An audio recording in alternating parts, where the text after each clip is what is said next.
Assalamualaikum warahmatullahi wabarakatuh. Bagaimana kabarnya hari ini anak-anak? Semoga selalu sehat ya. Meskipun kita dalam kondisi pandemi COVID-19 ya, kita harus tetap semangat ya. Anak-anak, sebelum kita mulai pembelajaran daring pada hari ini, seperti biasa kita awali dengan berdoa dulu supaya pembelajaran daring pada pagi hari ini bisa berjalan lancar dan tentunya ilmunya akan bermanfaat bagi kalian semua, baik di dunia maupun di akhirat ya. Berdoa silakan. Raditu billahi rabba wa bil islami dina wa bi Muhammadin nabiyyan wa rasula. Rabbi zidni ilma warzuqni fahma bi rahmatika ya arhamar rahimin. Amin. Anak-anak, langsung saja ya. Pertemuan kemarin kita membahas tentang awal kemerdekaan ya, atau masa awal kemerdekaan. Nah, untuk pertemuan kali ini kita akan membahas tentang masa demokrasi liberal ya. Anak-anak, perkembangan politik pada masa demokrasi liberal ini sistem pemerintahannya yaitu parlementer ya. Kemudian kedudukan presiden dikepalai sebagai kepala negara ya, kedudukan presiden sebagai kepala negara. Kepala pemerintahan dipegang Perdana Menteri sekaligus pemimpin kabinet ya. Anak-anak, kabinet pada masa demokrasi liberal ini ada 7 kabinet, yaitu kabinet Natsir, kemudian kabinet Sukiman, kabinet Wilopo, kabinet Ali Sastromijoyo, kemudian kabinet Burhanuddin Harahap, kemudian kabinet Ali Sastromijoyo kedua, dan kabinet Juanda. Nah, anak-anak, sistem kepartaian dan pemilu 1955 ini menganut sistem multipartai. Misalkan Masyumi, PNI, Partai Nasional Indonesia, ada PSI, ada PKI, Partai Komunis Indonesia, ada Partai Buruh Indonesia ya, ada Perkindo, ada PRS, ada Permai, dan ada PKRI ya. Pemilu tahun 1995 sebagai pemilu pertama di Indonesia ini dilaksanakan dalam 2 tahap. Pertama pada tanggal 29 September 1955 untuk memilih anggota Dewan Perwakilan Rakyat atau DPR ya, atau parlemen.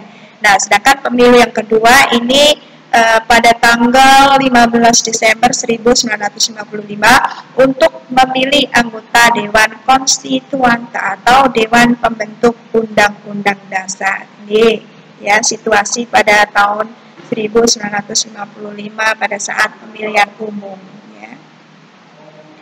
Lanjut. Konferensi Asia Afrika. Ya, ada fotonya. Konferensi Asia Afrika atau KAA berlangsung pada tanggal 18 sampai 24 April 1948 ya di Bandung. Indonesia yang dihadiri 29 negara, sebagian besar 1959. Di Indonesia yang dihadiri 29 negara, ini sebagian besar baru merdeka ya. Konferensi Asia Afrika ini menjadi awal terbentuknya organisasi gerakan non-blok atau GNB, Gerakan Nasional Non-Blok ya. Keberhasilan KAA ini menyebabkan Indonesia memperoleh dukungan pembebasan Irian Barat dari Belanda. Lanjut ya, deklarasi Juanda. Ini ada ratifikasi UNCLOS ya, UNCLOS. Ini terminal teritorial Indonesia ya, ZEE, zona ekonomi Eropa ya. Ini sebelum deklarasi Juanda, wilayah negara Republik Indonesia mengacu pada Ordonansi Hindia Belanda pada tahun 1939. Ordonansi 1939. Laut teritorial Indonesia lebarnya 3 mil dari garis pantai. Nah, berdasarkan deklarasi Juanda, Indonesia menganut prinsip-prinsip negara kepulauan yaitu Archipelago State. Lautan di sekitar Indonesia menjadi bagian wilayah Republik Indonesia dan bukan kawasan bebas. Lanjut, ancaman disintegrasi bangsa. Ini pemberontakan Angkatan Perang Ratu Adil atau APRA. Ini terjadi pada tanggal 23 Januari 1950 di Bandung. Ini dipimpin oleh Kapten Westerling. Pemberontakan APRA ini dilatar belakangi pembentukan Angkatan Perang Republik Indonesia Serikat atau APRIS, ya, disingkat APRIS. Ini foto-fotonya. Kemudian pemberontakan Republik Maluku Selatan atau RMS. Pemberontakan RMS ini dipimpin Christian Robert Stephen Sumokil karena menolak integrasi negara Indonesia Timur dengan Republik Indonesia. RMS atau Republik Maluku Selatan ini menginginkan kemerdekaan dan melepaskan diri dari wilayah Indonesia. Lanjut. Ini ada pemberontakan anti-ACIS, ya. Pada tanggal 30 Maret 1950, pasukan Kapten anti-ACIS bergabung dengan APRIS. Anti-ACIS menolak kedatangan pasukan TNI dari Jakarta yang dipimpin Mayor Heavy Warang. Anti-ACIS membentuk pasukan bebas untuk menyerang dan menduduki markas TNI di Makassar. Ya, ada pemberontakan PRRI atau Permesta. Adanya kecemburuan pemerintah di daerah terhadap pemerintah pusat sehingga memberontak dengan diawali pembentukan Dewan Daerah. Banyak sekali terjadi pemberontakan-pemberontakan, ya. Dewan Banten di Sumatera Barat dipimpin Letkol Ahmad Hussein. Dewan Gajah di Sumatera Utara dipimpin Kolonel Simbolon. Dan Dewan Garuda di Sumatera Selatan dipimpin oleh Letkol Berlian. Ya. Lanjut, ada kehidupan ekonomi, ya.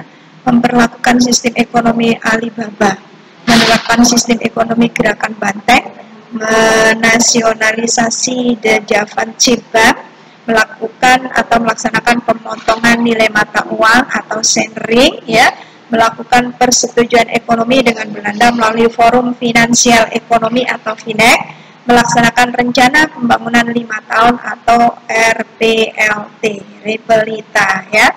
Kehidupan pendidikan. Menteri Pendidikan Abu Hanifah menyusun konsepsi pendidikan yang menitik beratkan pada spesialisasi. Garis besar konsepsi pendidikan mencakup pendidikan umum dan pendidikan teknik dengan perbandingan 3:1. Setiap ada 3 sekolah umum dibuka 1 sekolah teknik. Ini masa kehidupan pada masa demokrasi liberal. Kehidupan budaya, ya. Pada tahun 1950, perkembangan sastra memiliki ciri-ciri sama dengan tahun-tahun sebelumnya. Sebagian besar pengarangnya yaitu tokoh-tokoh sama periode sebelumnya. Karya sastra Indonesia pada tahun 1990-an ditandai munculnya tema kegetiran yang terjadi pada zaman revolusi dan perang kemerdekaan sastrawan pada era 1950, antara lain Pramudia Anantatur dan Abdul Muiz. Demikian anak-anak untuk pertemuan kali ini, ya. Semoga bermanfaat. Ya, mohon maaf. Sampai ketemu di minggu depan, ya.